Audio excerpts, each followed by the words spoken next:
about laptops, all computers in general, when you're going to work on an internal component, you want to make sure you've removed any source of power. So for a desktop, just pull the power cord out.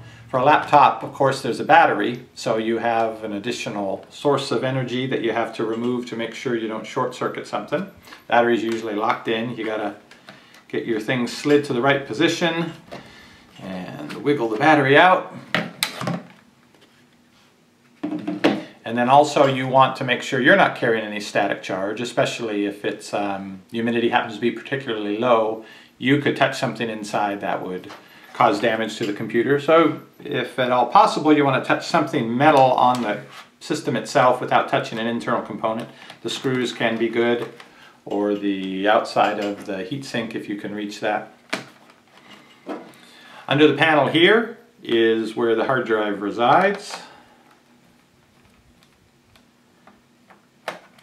This one's pretty straightforward. Let me zoom in a little here.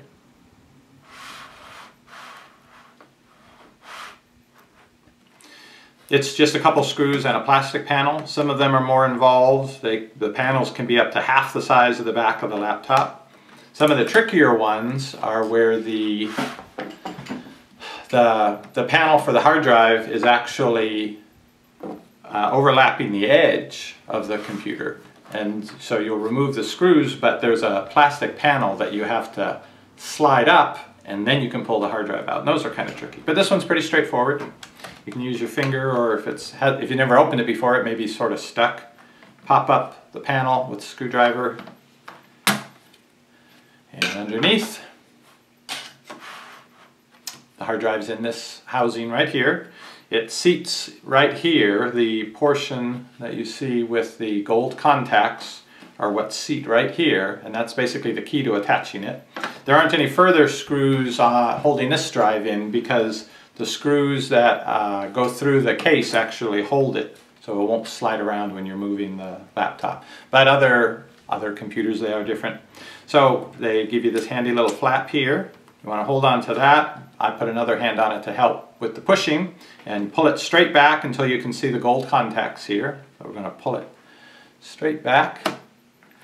There's the gold contacts, and then lift the housing out.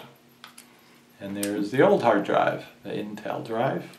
You can see it's the same size. They do make some of these solid state drives a little bit fatter, and there have been issues with getting them to fit, because this has to fit flush with the bottom, and then the contacts have to slide right into the little slots made for them. So you can't have much variation or it doesn't work, and that has been an issue, but this one is the exact same size, so it's not going to be a problem. So I need to take the 4 screws off of here to remove the housing, and then put the other drive in its place, and I'll do that and be right back.